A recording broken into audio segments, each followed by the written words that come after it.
Have you ever wondered how one of the world's largest car companies got its start? You might think it was always about engines and wheels, but the story of Toyota begins with something completely different. Looms, the machines used for weaving fabric. It's a tale of incredible vision, relentless determination, and a huge bet made by one man, Kiichiro Toyoda.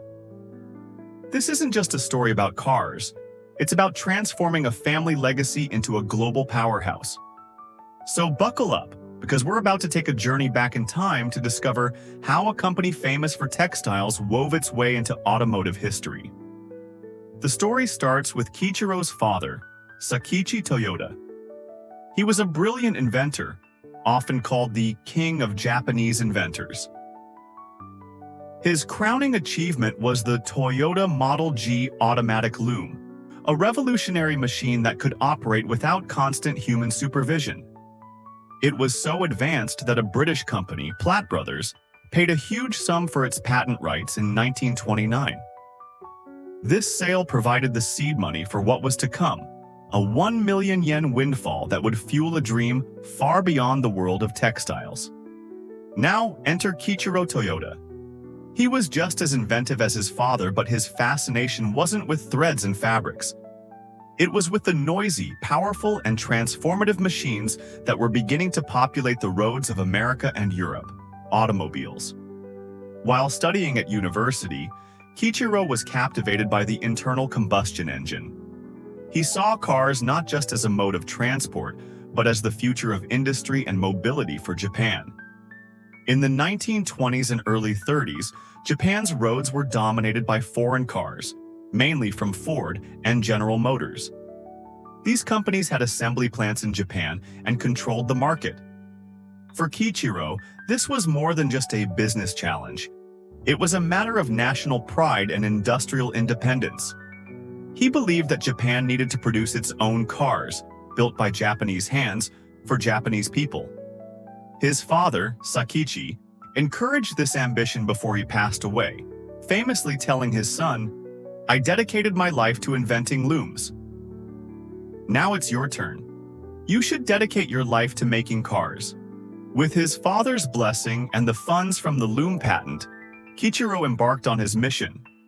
In 1933, he established an automobile department within the family's Toyota Automatic Loom Works. This was a bold, almost audacious move. They were experts in weaving machines, not engines and chassis. Many within the company were skeptical.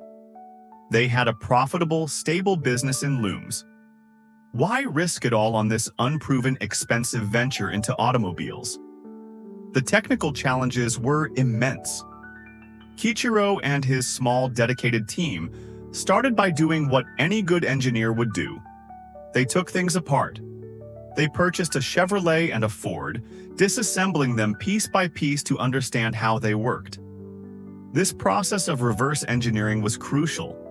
They weren't just copying, they were learning, analyzing, and looking for ways to improve. They faced countless setbacks. Casting an engine block, for example, proved to be incredibly difficult. Early attempts were riddled with cracks and imperfections. Failure after failure tested their resolve, but Kiichiro's belief never wavered. He famously said, "Before you say you can't do something, try it." This persistence paid off. In 1935, they finally produced their first prototype passenger car, the Model A1. It was a huge milestone. The following year, they launched their first production vehicle, the Model A sedan, and a truck called the Model G1. The truck was especially important, as there was a growing demand for commercial vehicles in Japan at the time. To mark this new beginning, Kiichiro decided to change the company's name. He chose Toyota instead of Toyota. Why the change? There are a couple of reasons. In Japanese script, Toyota is written with 8 strokes, a number considered lucky, whereas Toyota takes 10. The new name also sounded crisper and, importantly, it created a separation between the family's personal life and the corporate brand. It was a symbolic step, signifying that this new venture was for the nation, not just for one family. And so, in 1937, the Toyota Motor Corporation was officially born, an independent entity spun off from the Loom works. The early years were anything but easy. The company faced financial struggles and the immense pressures of World War II, during which they were forced to produce trucks for the military. The post-war period was even tougher. Japan's economy was devastated, and the company was on the brink of bankruptcy. A major labor strike in 1950 nearly ended the dream. It was during this crisis that Kiichiro made a difficult decision. He resigned as president to take responsibility, a move that helped save the company. Although he stepped down, Kiichiro's vision had already laid the foundation for Toyota's future success. He had instilled a culture of continuous improvement, or Kaizen, and a deep focus on efficiency and quality. This philosophy would later evolve into the world-renowned Toyota production system, a lean manufacturing model that would revolutionize industries globally. It's a system built on principles like just-in-time production, which aims to eliminate waste by producing only what is needed when it is needed. Kiichiro Toyoda passed away in 1952, just as his company was beginning to recover and find its footing. He didn't live to see Toyota become the global giant it is today, a company whose name is synonymous with reliability, quality, and innovation. But his legacy is undeniable. Every Toyota car on the road today is a testament to his daring vision.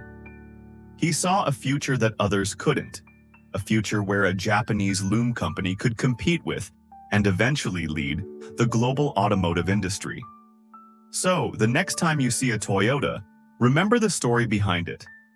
It's not just a car, it's the product of a bold dream, born in a textile factory. It's the story of Kiichiro Toyoda, an inventor who dared to shift gears from looms to cars, and in doing so, changed the world forever. His journey reminds us that the greatest innovations often come from the most unexpected places, driven by a relentless passion to create something new and better. Thanks so much for watching. If you found this story as fascinating as I do, make sure to hit that like button and subscribe for more deep dives into the history of the world's most iconic brands. Let me know in the comments what company's origin story you'd like to see next. See you in the next video.